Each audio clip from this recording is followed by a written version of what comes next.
Durante mucho tiempo se pensó que el aprendizaje era sinónimo de cambio de conducta. Esto es debido a la perspectiva conductista que se tenía sobre la labor educativa. Sin embargo, hoy día podemos afirmar que el aprendizaje no es simplemente un cambio de conducta, va más allá. El aprendizaje humano es un cambio significativo en la experiencia. La experiencia humana no solo significa pensamiento, también hay una carga afectiva de por medio. Y cuando se implican estas dos es cuando se puede enriquecer toda la experiencia humana. Teoría del aprendizaje significativo de David Ausubel. Non più tra i farfalloni amoroso, notte e giorno di torno girano, delle belle turbando al riposo, Narcisetto a dolcino d'amor, delle belle turbando al riposo. Ausubel plantea que el estudiante debe aprender a través de las estructuras cognitivas previas que tiene y su relación con los nuevos conocimientos que va adquiriendo. Y estructuras cognitivas podemos entender como un conjunto de conceptos e ideas que posee un individuo en cualquier ámbito del conocimiento y su estructuración que tiene de él. Ausubel resume todo este hecho en un epígrafe de su obra. Si tuviese que reducir toda la psicología educativa a un solo principio, enunciaría este. El factor más importante que influye en el aprendizaje es lo que el alumno ya sabe. Averígüese esto y enséñese consecuentemente. Aprendizaje significativo y aprendizaje mecánico. Un aprendizaje significativo es cuando el estudiante va asimilando los nuevos contenidos de una forma no arbitraria y sustancial con lo que él ya sabe. Esto quiere decir que en el proceso educativo es importante tomar en cuenta lo que el estudiante ya sabe para poder relacionarlo con lo que debe aprender. Y esto da lugar si el estudiante en su estructura tiene conceptos, que a su vez estos son ideas, proposiciones estables, definidos, con los cuales la nueva información puede interactuar. El aprendizaje significativo ocurre cuando la nueva información se conecta con un concepto relevante, que se llama subsunsor. Esto quiere decir que se puede dar el aprendizaje siempre y cuando el estudiante tenga subsunsores en él. Esto quiere decir ideas, preposiciones, conceptos claros en su mente, con los cuales pueda relacionar con lo nuevo. Y estos a su vez servirán de anclaje. A manera de ejemplo, en física, si los conceptos de sistema, trabajo, presión, temperatura y conservación de energía ya existen en la estructura cognitiva del estudiante, estos servirán de subsunsores para nuevos conocimientos referidos a termodinámica, tales como máquinas térmicas, ya sea turbinas de vapor, reactores de función o simplemente la teoría básica de los refrigeradores. El proceso de interacción de la nueva información con la que ya existe produce una nueva modificación de los conceptos subsunsores, trabajo, conservación de energía y otras.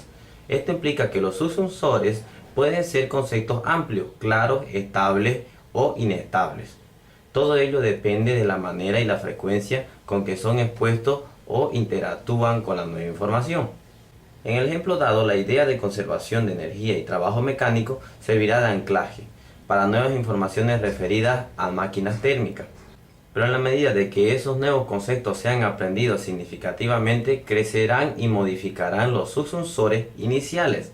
Es decir, los conceptos de conservación de la energía y trabajo mecánico evolucionarán para servir de subsunsores para conceptos como la segunda ley de termodinámica y entropía. Por lo visto anteriormente, el aprendizaje significativo no es una simple asociación. De hecho, estos van a servir para la diferenciación, evolución y estabilidad de nuestros subsunsores que tenemos dentro de nuestras estructuras cognitivas. El aprendizaje mecánico, al contrario del aprendizaje significativo, sucede cuando no hay subsunsores en nuestra estructura cognitiva. Entonces, lo que se va a aprender de una forma arbitraria.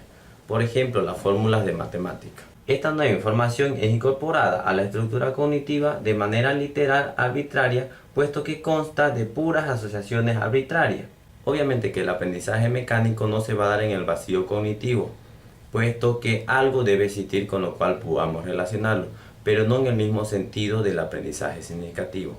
El aprendizaje mecánico es muy útil para incorporar nuevos conocimientos, cuando no se tienen conceptos relevantes con los cuales se puede interactuar. Finalmente, Ausubel no hace una dicotomía entre aprendizaje significativo y aprendizaje mecánico, sino que dice que es un continuum, es un proceso que se va a ir dando. Necesariamente podemos aprender de las dos formas. Por ejemplo, la simple memorización de fórmulas se ubicaría en uno de los extremos de ese continuo, que sería el aprendizaje mecánico. Y el aprendizaje de relaciones entre conceptos podría ubicarse en el otro extremo, aprendizaje significativo. Cabe resaltar que existen tipos de aprendizaje intermedios que comparten algunas propiedades de los aprendizajes antes mencionados. Por ejemplo, el aprendizaje de representaciones o el aprendizaje de nombres de objetos. Aprendizaje por descubrimiento y aprendizaje por recepción. En el aprendizaje por recepción se le presenta al estudiante algo ya acabado. Quiere decir una fórmula matemática, una fórmula de geometría, algunas definiciones que debe aprender y solo se le exige que la internalice o la incorpore en su estructura mental. Cabe recalcar que esto no es tan significativo, este aprendizaje por recepción, pero se puede hacer significativo en la medida que lo que yo le estoy enseñando interactúe con los subsensores ya existentes en la persona. En el aprendizaje por descubrimiento no se le da al estudiante lo que debe aprender como un hecho final, sino que se lo da para que él aprenda a reconstruirlo, reestructurarlo y hacerlo parte de su cognición. Si el estudiante logra reorganizar todo esto en su estructura cognitiva, entonces tendremos un aprendizaje deseado, un aprendizaje significativo. Por otro lado, si la condición para que el aprendizaje sea significativo es que haya una integración con los aspectos cognitivos que ya trae el estudiante, podemos decir que el aprendizaje por recepción no necesariamente va a ser mecánico y que el aprendizaje por descubrimiento no siempre va a ser significativo. ¿Qué va a determinar que sea significativo?